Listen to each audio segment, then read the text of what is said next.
I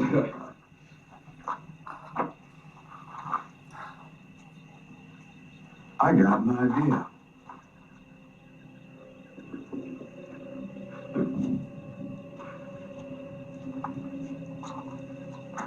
Eeny,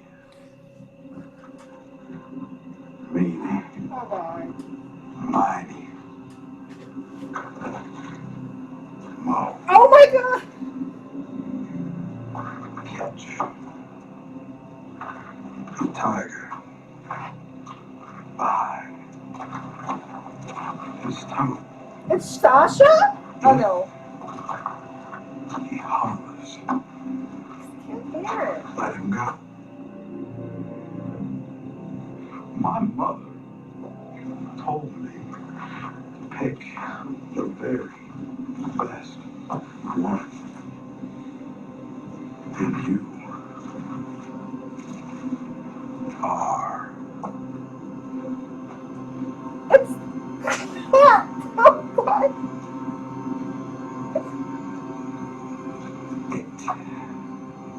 Anybody moves, anybody says anything, cut the boy's other eye out, feed it to his father, and then we'll stop. You can breathe. You can blink. You can cry. Hell, you're all gonna be doing that. Oh my God! Who did they hit? Is it Eugene?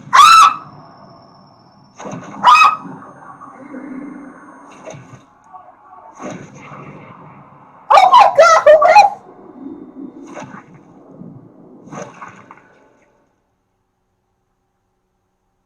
What's that, Nancy? No! Be more natural. The world couldn't sustain itself if someone said enough. What?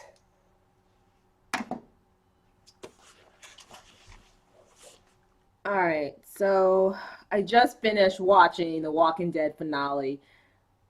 Intense episode the entire way through. Like seriously, like even from the beginning, I'm sitting there like, oh my God, what's gonna happen? What I'm upset a little bit about the ending. I really wanted to see who Negan actually chose to get beat down. I don't like the fact that they left it as a cliffhanger, and now that we have to wait an entire 5 to 6 months to find out who it was that he killed. I think they should at least showed us. I mean, at least let us know who it was getting beat down, and then continue it the next episode. But to leave us hanging for who he beat down kind of sucks. That really sucks. I hate that cliffhanger. I hate that. That was the worst cliffhanger ever. Great episode, horrible cliffhanger. I wanted to see who it was. And I wanted to see it happen. So I guess we'll see it happen in October or something. So highlights of this episode. For several episodes, we haven't seen much Carl or Enid. So, the episode starts with them trying to make sure they can get, Maggie to Hilltop, which we kind of knew after she started having cramps with the baby. We knew everybody was going to do everything they can to get her to Hilltop. It was just interesting to me that it felt like most of the really good, tough fighters left with her to go to Hilltop. So it was kind of like, okay, they're all the good ones are leaving, but Father Gabriel, so proud of him. He finally stepped up and is finally, doing something, after all these months and all with Rick and the team protecting him and guiding him, and then he becoming a traitor early on in season 5. Now he's finally starting to realize, I've got to do my part. These people have my back this whole time, and it's good to see him doing that. I'm glad they're redeeming Father Gabriel. But I can tell you right now, on that RV trip, when all they kept getting hit with all these obstacles by the saviors, it was so tense and so nerve-wracking. I've never been I felt like I was in that RV and all these obstacles happened. I was like, I don't know how they're gonna be able to make it. It was really terrifying. The guy that was on the ground that they were trying to make an example of, I guess he's from the town that Carol ended up stumbling into. And of course they beat him up and strung him up. that was their first one. And then the second one, you know, when they had the team of saviors, I mean, there's a lot of people in the saviors group. They are huge. And, you know, Rick and the team underestimated them. You know, Rick and the team, they're great, they're powerful, but they just don't have the numbers like it seems like the Savior does. And Rick is now realizing, oh my gosh, I didn't even realize all this. And I guess that's what the next world means, or when Jesus said the world is a lot bigger than you think it is. Now we really know. Now we really know, really, Negan's the one really running everything. I mean, you see the numbers and you see the people that he has out there, some scary ass people. Oh my gosh. And then when they got to the other obstacle with when they had all these walkers all stringed up together, and they had they cut pieces of Michonne's dreads. Oh, and then glued it on some of these monsters and Daryl's bow and the clothes. I mean, it was just, they were mocking them. They were harassing and terrorizing the group. And then the fire, then the other trap when they got all these logs. I mean, this is manpower. You just don't do all of this stuff within miles and miles apart of each other without having tons of manpower. They were waiting for them. They were ready for, they had plan of action for them. They, the saviors were ready. And when they decided, when Eugene stepped up inside, he was going to be a sacrificial lamb, I was really worried. You know, I've gotten to really care for Eugene, and it was really sad. I really thought he was just going to head into the Saviors and die, but, you know, he did head into the Saviors eventually. But when they decided they were going to try to walk Maggie to the hilltop, I just knew it was a bad idea. Just because we knew that Daryl and Glenn and Michonne were in the woods as well and were caught by the Saviors. The Saviors were everywhere. So I don't know how they felt that they were just able to run through the forest, the woods, and they would get what they needed. I mean, they were being watched and followed. And I don't think that Rick's group or Rick's team realized that they were being watched and followed close. I mean, they should have realized that after all these other blockades, that there was just no way they're going to get the hilltop. I mean, the Saviors were probably at the hilltop, pretty much, just sitting there. So, anyways, they go through the forest and they get caught. And they're that damn whistle. If I have to hear these people whistle next season, I'm going to be so pissed off. So pissed. No more whistling. So they're in the forest. They got the whistling. And Rick and the team look scared out of their mind. I was scared out of my mind, you know. And they're in the forest. And they're whistling at it. And they look around. All they see is tons of the scariest looking people I've ever seen, with the scariest weapons. And they know what the Saviors are capable of. So they are all terrified. I mean, look, the look on Rick's face.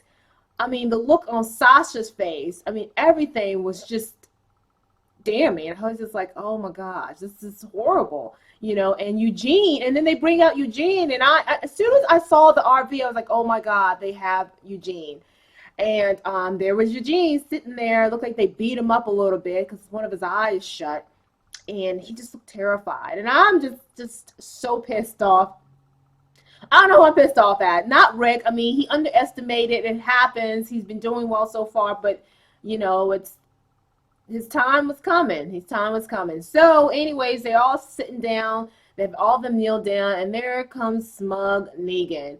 And even though I know I've been really excited to see Negan, I really wasn't happy to see Negan. Like, they could put Negan back in the RV. He can go somewhere. I really didn't care at the moment right there. So when and poor Maggie, I'm just thinking like, oh my God, you got to get Maggie to a doctor. She's about to lose a baby. She looks awful.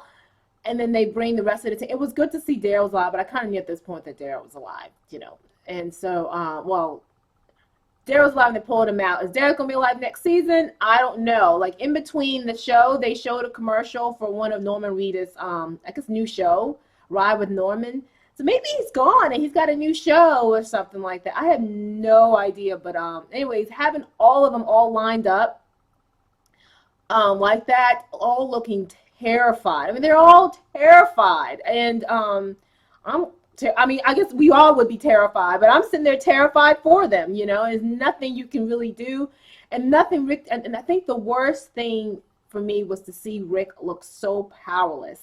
Like, Rick is this savior type of person. You know, as soon as things get tough, he's ready to rock and roll. He's ready to move. He's ready to get something done. Same thing with Carl. It's funny, Negan called him future serial killer, but yeah, that's Carl. But you need to be in this time, this day and age that they're in. And I'm looking at Rick. He just looks so defeated and just so gone. Like out of all of them. I mean, Sasha was next. Sasha was just, you know, you could see the tear in her eyes. Rosita too, a tear in her eyes. Michonne looked like she was trying to keep it together. Glenn is gone completely. Daryl's hurt. You know, Eugene is frightened. Abe is looking real tough. You know, scared in the inside, but you know, Abe's got that poker face going on right now. But overall, everyone is just bewildered about what's happening. And then you have Negan giving his stinking, stupid, long speech, talking to all of them. You know, he gets to Maggie. I can't believe he's terrorizing this poor girl who already looks terrible. And then Glenn loses it. And I'm just like, just sit down, Glenn. But you can understand that's his wife. That's his pregnant wife. So, I mean, what's he supposed to do? And all. And so it was just so nerve-wracking for all of them, you know. Wow. So in the end, you know, he figures out Carl is Rick's son. And I guess he's like, okay, well, I'm just going to have to do eeny, meeny, miny, mo. He does the eeny, meeny, miny, mo. And he lands on someone. And he starts beating the crap out of him and tells everybody else not to blink, not to cry, not to scream. How do you see a fellow family member getting beaten to death and not scream and not want to yell, not want to do something? That has got to be the most helpless and most terrifying and most damning situation. That has got to be the most scary. And then they cut off to black. I don't like the fact that they cut off to black. Like, that was not what I wanted, but they did. They cut off the black. Anyways, it's going to be a long break between The Walking Dead and its season premiere, which is usually in October. It's going to be there's going to be a lot of speculations and comments and spoilers and theories and all kinds of things between now and October on who actually was killed. You know, so funny. We spent most of half of season 6, the second part of season 6, trying to guess, well, who does Negan kill? And now we're going to have to spend another 5 to 6 months. I'm just laughing, like, another 4 to 5, 6 months. I don't even know. Like, this is like April, May, June, July, August, and October. Oh my God, yeah, another 6 months waiting to find out who Negan killed again. Yeah, so thanks AMC for that. Anyways, this has been fun, really fun, and really cool. I am excited to see everyone back in October for the season premiere. It's probably going to be their highest rated season premiere because everybody is going to want to know if they were right in their theory and who was killed. And really quick, Carol pissed me off so badly this particular episode. It's like, girl, if you don't sit still and let Morgan get you help, I'm going to be so angry. But anyways, and Morgan, of course, ended up saving her life. Carol wanted to die, which has been obvious. But some men, I guess I'm going to have to read up on this. The guys and the horses and in the suits, uniforms, I guess, are the ones that saved her and Morgan. They are good people. They're definitely not, you know, saviors. I don't know what group of people they're from. Again, I don't read the comics, so excuse me for not being knowledgeable on who these people are. I think they're a group of people. I have heard of I think someone made some comments in my blog about gosh, what is it? The Kingdom, people from the Kingdom. I think I read something about the Kingdom. But so they may be from this new I don't know, organization called the Kingdom and all. But it was really interesting, them in the uniforms and in the horses and stuff. So that's going to be really exciting to see who Morgan and Carol ended up being with me. The good news is Carol is not dead and Morgan is not dead. Bad news is, like, there's 12 people, there's like 8 or 10 people that one of them will be dead. So I don't know. And all those people lying there are everybody that I like. But I would be okay if Aaron died. I really would. So sad to say, but really would. Just take Aaron. But anyways, we're just gonna have to wait till October to see who Negan actually beat the crap out. Thanks for watching. Don't forget to like and subscribe, and check out my other videos as well if you haven't had the chance to. And I will see you in October for season 7 of The Walking Dead. Bye.